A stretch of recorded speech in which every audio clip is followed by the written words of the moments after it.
Hello friends, welcome to my channel. Friends, తల్లికి వందనం పథకానికి సంబంధించి ఇంకా కొంతమందికి అమౌంట్ పడలేదు, కానీ కొంతమందికి అమౌంట్ తక్కువ పడింది. ఎందుకు పడింది అనే దాని గురించి అయితే ఈ వీడియోలో తెలుసుకుందాం.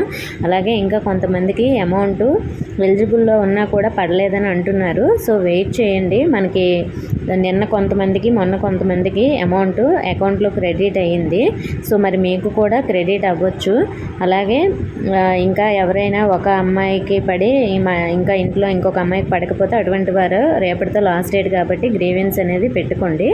సో అలాగే ఇనెలిజిబుల్ లిస్ట్లో ఉన్న వాళ్ళు కూడా మీకు అర్హత ఉంటే గ్రీవెన్స్ కూడా పెట్టుకోండి. గ్రీవెన్స్కి రేపే లాస్ట్ డేట్.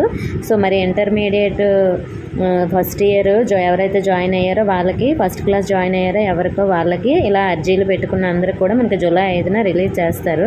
అలాగే కొంతమందికి 10,900 అమౌంట్ పడిందంట, 13,000 రూపాయలు పడకుండా. ఇలా ఎందుకు పడిందంటే వీళ్ళు ఎస్సీ స్టూడెంట్స్ అయి ఉంటుంది. ఎస్సీ స్టూడెంట్స్కి మనకి సెంట్రల్ గవర్నమెంట్ కొంత అమౌంట్ వేస్తుందండి, స్టేట్ గవర్నమెంట్ ఈ అమౌంట్ వేసింది. ఈ మిగతా బ్యాలెన్స్ మీకు సెంట్రల్ గవర్నమెంట్ నుంచి వస్తుంది.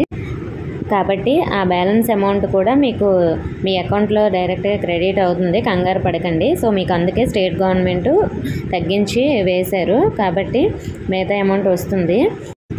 అలాగే ఎవరైతే 10th ఫెయిల్ అయిపోయి ఇంటర్ జాయిన్ అవ్వలేదో వాళ్ళకు కూడా అమౌంట్ రాదండి. ఓకే ఫ్రెండ్స్, ఇంకా మిగతా వారి అమౌంట్ పడలేదు అంటున్నారు.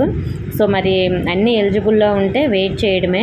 మనకి సెకండ్ టైం రిలీజ్ చేసేటప్పుడైనా మీకు పడుతుంది, లేదంటే ఈలోపే పడుతుంది అకౌంట్లో. సో కొంతమందికి అయితే నిన్న మొన్న పడిందని కామెంట్ కూడా చేశారు. ఇంకా ఏమైనా డౌట్స్ ఉంటే కామెంట్ చేయండి. ఇన్ఫర్మేషన్ వస్తే వీడియోని లైక్ చేసి మీ ఫ్రెండ్స్కి కూడా షేర్ చేయండి. మన ఛానల్ సబ్స్క్రైబ్ చేసుకుని థ్యాంక్ యూ ఫర్ వాచింగ్.